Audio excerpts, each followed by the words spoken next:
안녕하세요. 여기는 제주살롱입니다. 저는 제주살롱에서 책방 지키고 있는 북집사예요.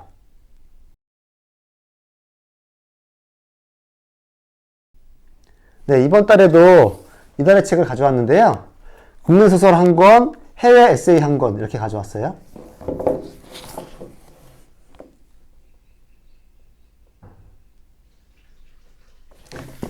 네, 한 권씩 소개해 보도록 할까요?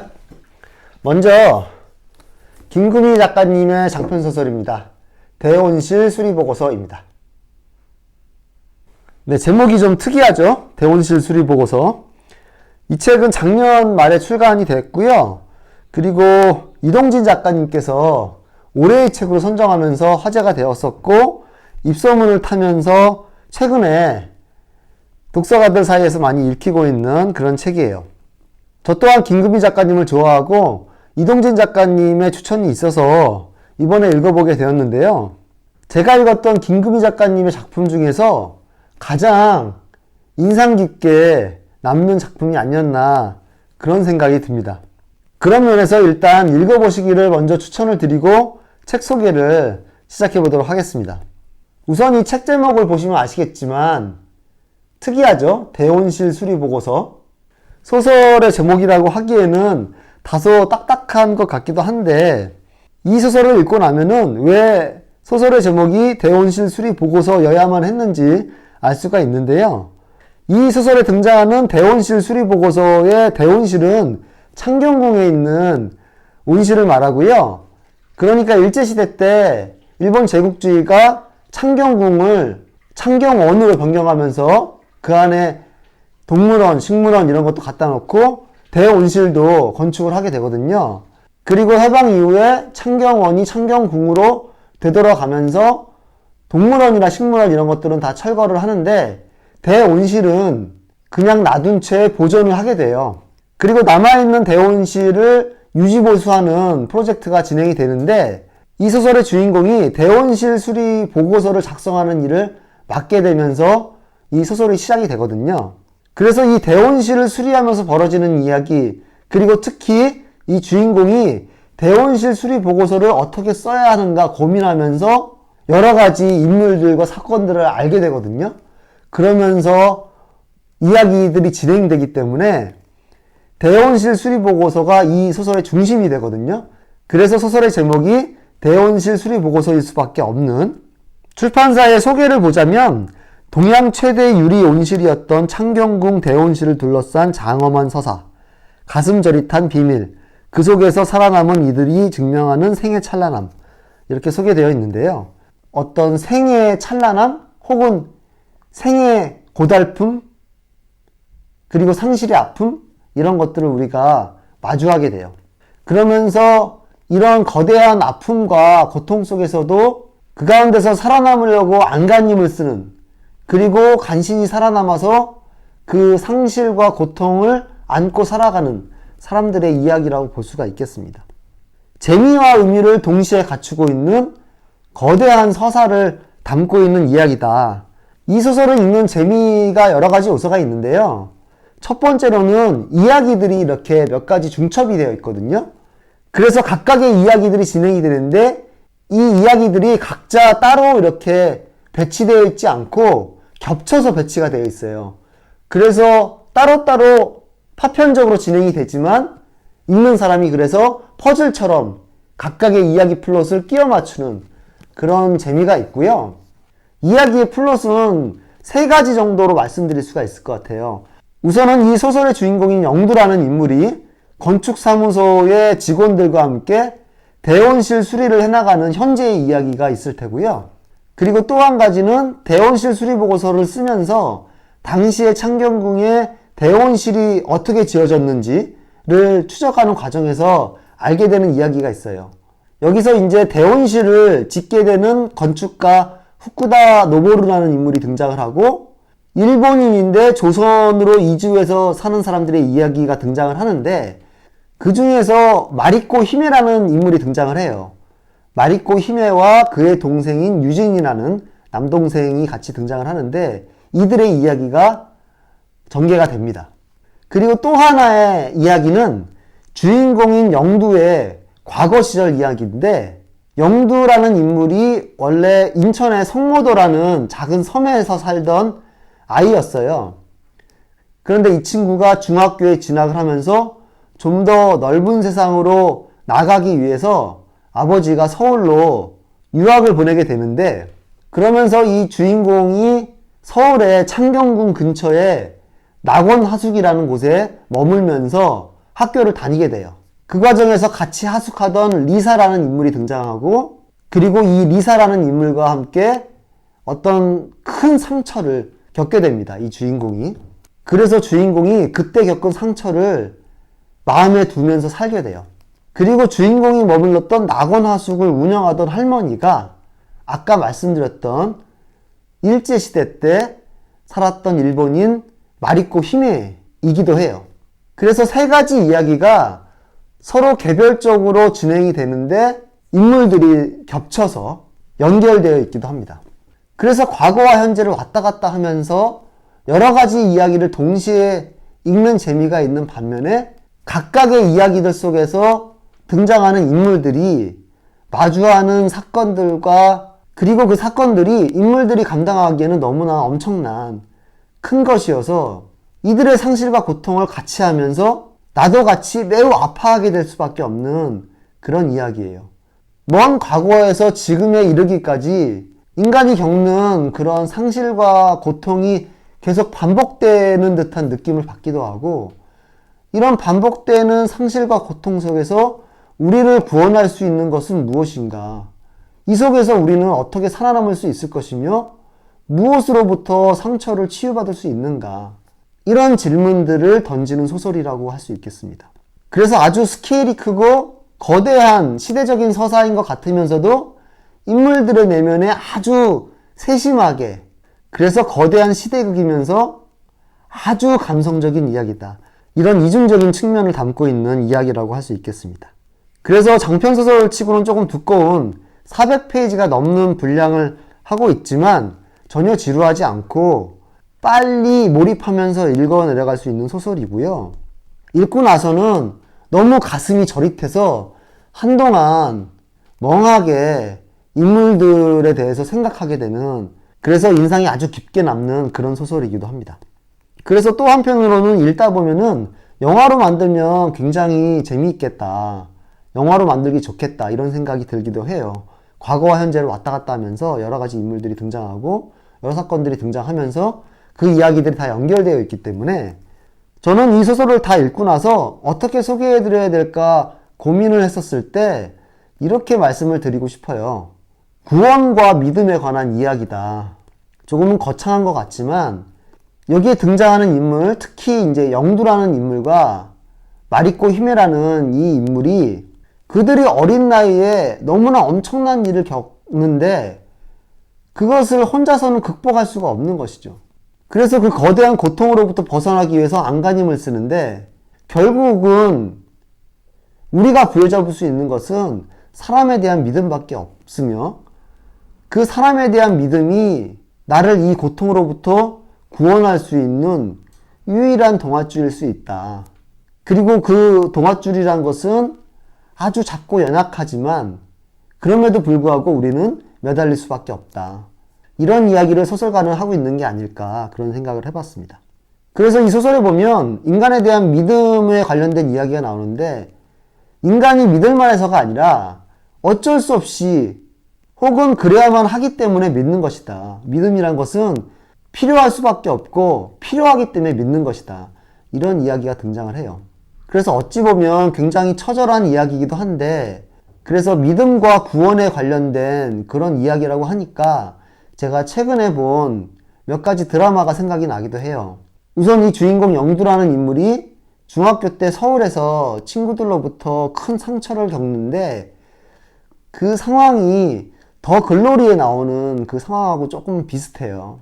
그래서 친구들의 폭력에 무참히 짓밟히는 한 소녀가 과연 무엇을 부여잡을 수 있겠는가 라고 했을 때 너무너무 가슴이 아픈데, 더 글로리에 보면은 그 주인공이 친구들로부터 폭력을 당할 때 저 뒤에 보면은 빛이 이렇게 들어오는데 그 빛이 십자가 형태로 들어오거든요.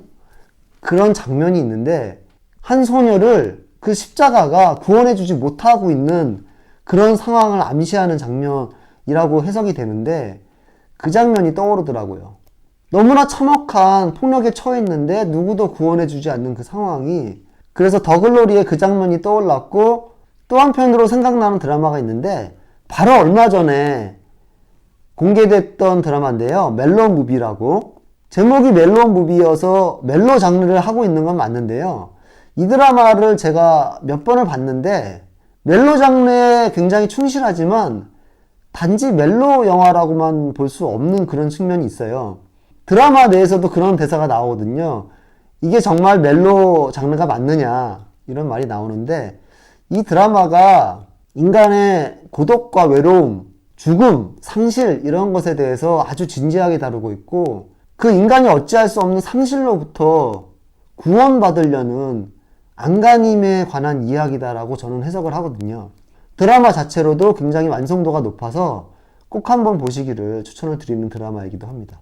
거창하게 구원과 믿음 같은 이야기를 했지만 정말로 이 세상은 인간들에게 아주 잔인하게 진행이 되고 있기도 하고요. 그 가운데서 우리가 겪는 상실과 아픔들이 아주 크기도 하고, 그래서 삶이란 것은 그렇게 쉽지 않고 그 모든 것을 견뎌내면서 이겨내야 되는 힘겨운 투쟁과도 같은 것인데, 그런 세상의 현실, 삶의 진실을 마주하게 하면서 그 가운데서 우리가 진정 찾아야 하는 것, 우리가 부여잡아야 하는 것은 무엇인가를 알려주는 그런 소설이 아닌가 싶습니다. 그래서 모든 사람들은 각자의 고통이 있고 각자가 구원을 바라고 있기 때문에 우리가 살면서 마주치는 모든 사람들을 조금은 따뜻한 시선으로, 서로가 서로에게 힘이 되려는 노력으로 그렇게 다가가야 되지 않는가, 그런 생각을 또 해보게 되는 그런 소설이면서 그런 드라마들이었어요. 너무 길게 소개해드린 것 같긴 한데 그래도 소설 안에 문장들을 몇 가지 소개를 해드리겠습니다. 사는 게 말이야, 영두야, 꼭 차 다니는 도로 같은 거라서 언젠가는 유턴이 나오게 돼. 아줌마가 요즘 운전을 배워본 게 그래. 유턴이요? 응, 그러니까 돌아올 곳만 정신 똑바로 차리고 알고 있으면 사람은 걱정이 없어. 알았지?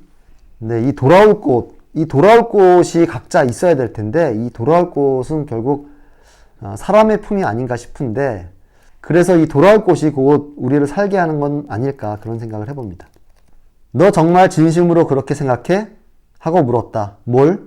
때로는 믿어야 살 수 있어서 누군가를 믿게 된다고. 정말로 그렇게 생각하느냐고. 나는 당연하게 생각되는데 아니면 사람이 대체 어떻게 살지? 네, 제가 아까 말씀드렸던 살기 위해서 믿는다, 그런 대사네요. 구원이 뭔데? 어려운 질문이었다. 누가 그것에 답을 할 수 있을까? 그건 순환이 그치는 거야. 이제 더 이상 매미도 울지 않고 나뭇잎도 일렁이지 않는다고. 길이 얼어 자전거를 탈 수도 없고 옷 밖으로 몸을 내놓으면 아플 정도로 바람이 차고, 그런 겨울에 손바닥에 얼음이 있으면 손이 얼겠지. 아프고 따갑고 시렵겠지. 그런데 얼음을 내던질 수는 없고 가만히 녹여야만 한다고 생각해봐. 그 시간이 너무 길고 험난하게 느껴지겠지.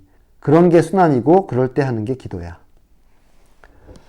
네, 구원에 대한 얘기를 하고 있습니다. 네, 마지막으로 작가의 말 중에서 한 문장을 읽어드리고 마무리하겠습니다. 내가 한 이해는 깨진 유리 파편처럼 그 시절을 자그맣게 비출 뿐이겠지만 적어도 내게는 한참을 걸어야 감정이 식을 만큼 너무나 생생한 것이었다. 나는 자주 기도했다.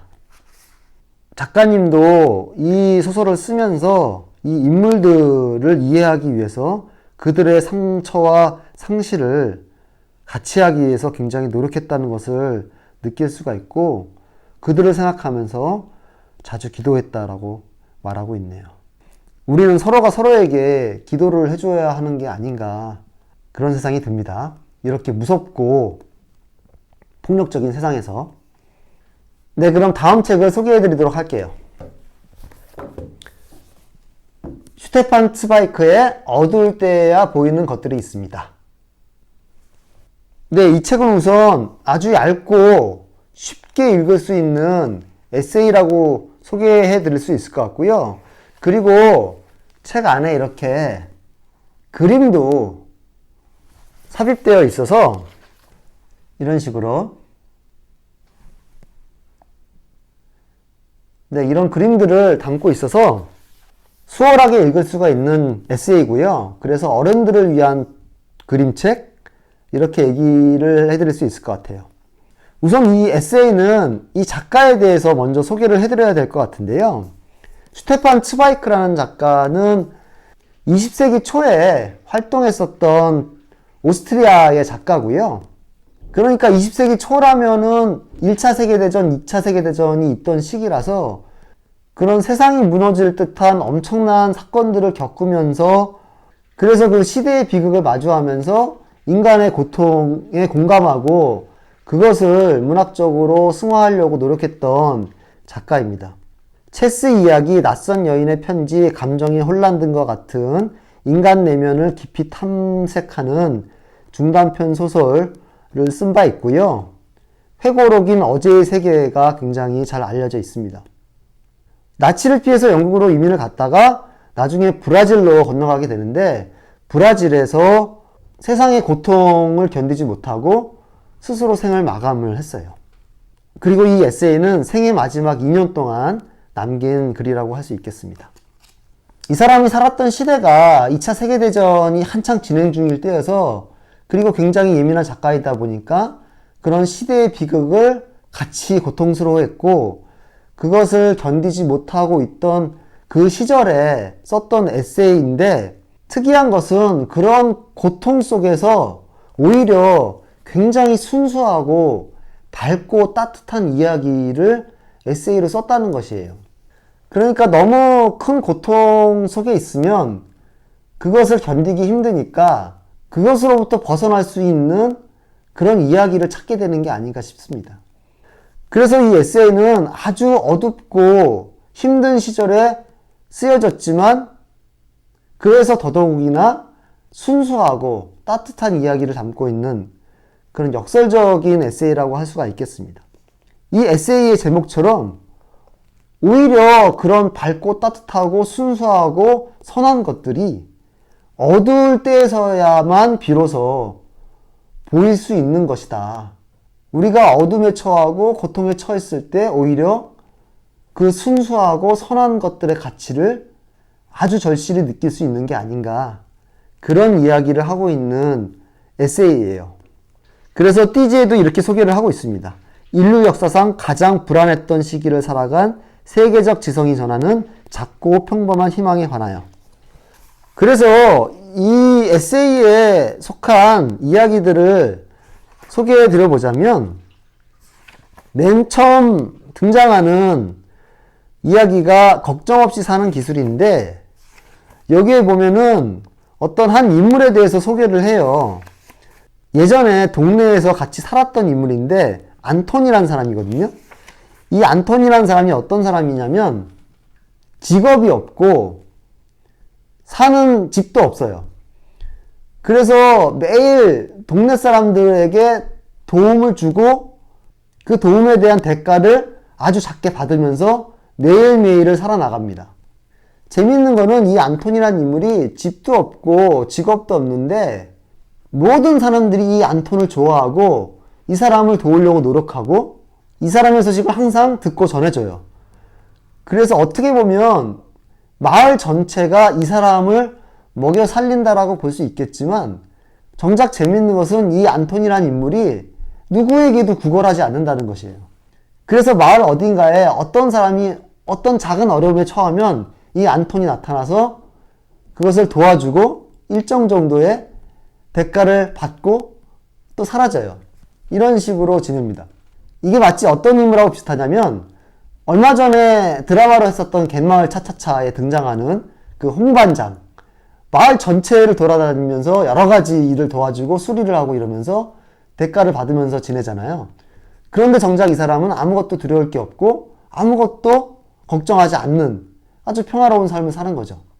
그 드라마에 등장하는 홍반장과 매우 비슷한 인물이라고 할 수 있겠는데, 이 에세이의 첫 번째 챕터가 슈테판 츠바이크가 안톤이라는 사람을 만나게 된 일화를 담고 있어요. 슈테판 츠바이크가 집에 뭔가가 고장이 나와서 안톤의 도움을 받게 되는데, 그리고 안톤이 수리를 하고 일정 정도의 대가를 지불해요. 근데 재밌는 거는 이 슈테판 츠바이크가 안톤을 돕게 돼서 너무너무 고마워하는 거예요. 안톤이 고마워하는 게 아니고. 안톤은 시종일관 아무것도 아쉬울 게 없고 대가를 바라지도 않고 수리할 수 있게 돼서 너무나 기쁘다라고만 하는데, 슈테판 츠바이크가 어떻게든 이 안톤에게 대가를 지불하려고 엄청나게 노력을 해요. 그래서 대가를 간신히 전해주는데 그 대가도 전부 다 받지 않습니다. 안톤이 이만큼만 필요하다라고 하면서 가져가요. 그러면서 이 슈테판 츠바이크가 너무나 따뜻한 마음이 되는 거예요. 그렇듯이 이 마을의 모든 사람들이 안톤을 돕기 위해 너무 노력하고 도와주게 되면서 오히려 고마워하는 그런 상태가 됩니다. 실제 인물이고 실제 있었던 이야기라는 게 믿기지 않을 만큼 너무너무 따뜻한 이야기가 아닌가 싶고, 그래서 인간이 인간을 돕는다는 것이 단지 도움을 받는 사람을 구해주는 게 아니라 도움을 주는 사람도 오히려 구함을 받는 그런 행위가 아닌가. 그래서 우리는 서로서로 도우면서 살아야 되는 것이 아닌가. 아주 단순한 이야기 속에서 그런 따뜻한 마음이 되면서 단순한 진실을 깨닫게 되는. 두 번째 에세이도 굉장히 인상 깊은데, 필요한 건 오직 용기뿐이라는 제목을 하고 있고요. 여기에 어떤 한 부잣집 아들이 등장을 해요. 근데 이 부잣집 아들이 어느 한순간 폭락을 하게 됩니다. 그러니까 아버지가 은행장인데 이 아버지가 사기 혐의로 구속이 돼요. 전 사회에서 이 가족을 비난을 하게 됩니다. 그래서 평소에 굉장히 자신감 있게 다녔던 이 소년이 하루아침에 범죄자의 자식이 되고, 그래서 며칠 동안 학교를 안 나오게 되는데 어느 날 학교를 나오게 돼요, 이 친구가. 그런데 그렇게 비난받는 가족의 자식이다 보니까 이 소년이 아무에게도 손을 내밀지 못하고 혼자서 고개를 숙이다가 쉬는 시간에 멍하니 창밖만 바라보고 있어요. 그런데 이 슈테판 츠바이크가 이 친구에게 다가가서 손을 내밀고 말을 붙이고 해야 된다고 생각을 했는데 자꾸 머뭇거리게 되는 것이죠. 머뭇하다가 끝내는 말을 못 붙이게 돼요. 그렇게 이 친구는 멍하니 혼자 있다가 집에 가는데 그 이후로 다시는 학교에 나오지 않습니다. 그리고 나중에 돼서야 이 친구가 굉장히 망가진 인생을 살게 된다는 것을 접하게 돼요. 그래서 이 슈테판 츠바이크가 그때를 회상하면서, 그때 내가 이 친구의 손을 잡아줬더라면, 그 친구에게 말을 붙였더라면 하고 후회하는 그런 에세이입니다. 그래서 우리가 고통과 상실에 처한 누군가를 구하기 위해서 필요한 것은 작은 용기다. 그 작은 용기가 한 사람의 인생을 구원할 수 있다. 그렇게 할 수 있었는데 왜 나는 하지 못했는가. 이런 이야기를 하고 있는 에세이고요. 그래서 짧지만 굉장히 가슴이 아픈, 역시나 마찬가지로 이 에세이에서도 구원에 관련된 이야기를 하고 있고요. 이런 어둠에 처한 사람에게, 상실을 겪고 있는 주변 사람에게 필요한 것은 작은 용기와 따뜻한 말 한마디, 혹은 그저 옆에 있어주는 것. 그것이 한 사람을 구원할 수 있지 않은가. 그 별것 아닌 것이 결국에는 한 사람의 인생을 바꿔놓을 수 있고 구원할 수 있지 않은가. 그런 생각이 들기도 해요. 그래서 제가 아까 말씀드렸던 멜로 무비라는 드라마가 다시 한 번 더 생각이 나거든요. 그 드라마에서도 주인공들이 큰 상실을 겪고 있는데 그 상실을 위로하고 구해주기 위해서 단지 옆에 이렇게 있어주는 이야기거든요. 그리고 또 한 가지 영화가 언뜻 생각이 나는데, 굿 윌 헌팅이라는 영화가 있습니다. 맷 데이먼과 로빈 윌리엄스가 등장하는 영화인데, 제가 그 영화를 너무너무 인상 깊게 봐서 지금까지도 기억을 하고 있고, 그리고 그 영화에 등장하는 아주 어마어마한 대사가 있죠. 네 잘못이 아니야. 이런 대사가 있는데, 로빈 윌리엄스가 이 상처를 겪고 있는 맷 데이먼에게 네 잘못이 아니야 라는 대사를 3번 반복해서 해줘요. 그 장면이 이 영화의 백미인데 그 작은 말 한마디, 그 세 마디가 상처 속에 갇혀있는 이 친구를 꺼내주는 그런 아주 아름답고 숭고한 장면입니다. 멜로 무비라는 드라마에서도 그 대사가 에피소드의 제목으로 쓰이기도 해요. 그 영화도 꼭 한번 보시기를 추천을 드립니다. 로빈 윌리엄스가 맷 데이먼에게 그렇게 말을 건네듯 멜로 무비에서 여주인공이 남자 주인공에게 말을 건네듯 그런 말들을 우리가 용기 내서 건네야 하는 것이 아닌가 그런 생각이 듭니다. 네, 이 에세이의 뒤에 있는 이야기들도 그런 작은 에피소드들을 담고 있고요. 어렵지 않게 금방 읽을 수 있는 이야기들인데 여운이 아주 깊게 남는 그런 글들이에요. 몇 가지 문장을 소개하고 마무리하도록 하겠습니다. 제가 소개해드렸던 첫 번째 에피소드, 안톤이라는 사람이 등장하는 그 에피소드의 문장인데요. 때때로 사소하고 어리석은 돈 걱정이 들 때면 나는 당장 단 하루에 필요한 것 이상을 원하지 않아 늘 여유롭고 태평하게 살 수 있는 이 남자를 떠올린다. 네, 불안하고 걱정이 될 때 이 사람의 이야기를 떠올려 보는 게 어떨까 또 말씀을 드려봅니다. 네, 그리고 그 두 번째 에피소드에 등장하는 문장인데요. 그날 아침 우리의 말 한마디, 다정한 몸짓 하나가 그에게 불행과 고통을 이겨낼 힘을 어쩌면 줄 수 있었으리라. 네, 아주 단순한 문장이지만 그 에피소드를 생각을 하면 아주 절절한 심정이 되죠. 네, 다른 문장도 읽어드릴게요. 우리는 밝은 대낮에 별을 보지 못하듯 삶의 신성한 가치가 살아있을 때는 그것을 망각하고 삶이 평온할 때는 삶의 가치에 크게 관심을 두지 않습니다. 영원한 별들이 얼마나 찬란하게 하늘에 떠 있는지 알려면 먼저 어두워져야 합니다. 네, 그리고 제가 아주 인상 깊게 읽었던 문장이 있는데 우리의 진정한 안전은 가진 재산에 있지 않고 우리가 누구이고 어떤 사람이 되느냐에 달렸다. 근데 이렇게 불안한 시대에 가장 안전한 것은 재산 같은 것이 아니라 우리가 누구이고 어떤 사람인가, 그리고 누구와 어떤 관계를 맺고 있는가에 있지 않은가 싶어요. 그런 곳에 진정한 안전이 있고 진정한 가치가 있고 진정한 구원이 있는 게 아닌가라는 생각을 해봅니다. 네, 이렇게 두 권의 책을 소개해드려 봤는데요. 이번에도 너무 무겁고 심각하게 말씀드린 게 아닌가 우려가 되지만 그래도 제가 느낀 대로 진심을 다해서 책을 소개해드렸다는 데 만족을 해볼까 합니다. 늦겨울의 추위가 꽤 추운데요. 감기 조심하시고 저는 또 다음 달에 이달의 책으로 찾아뵙도록 하겠습니다. 감사합니다. 안녕히 계세요. 안녕. 감사합니다.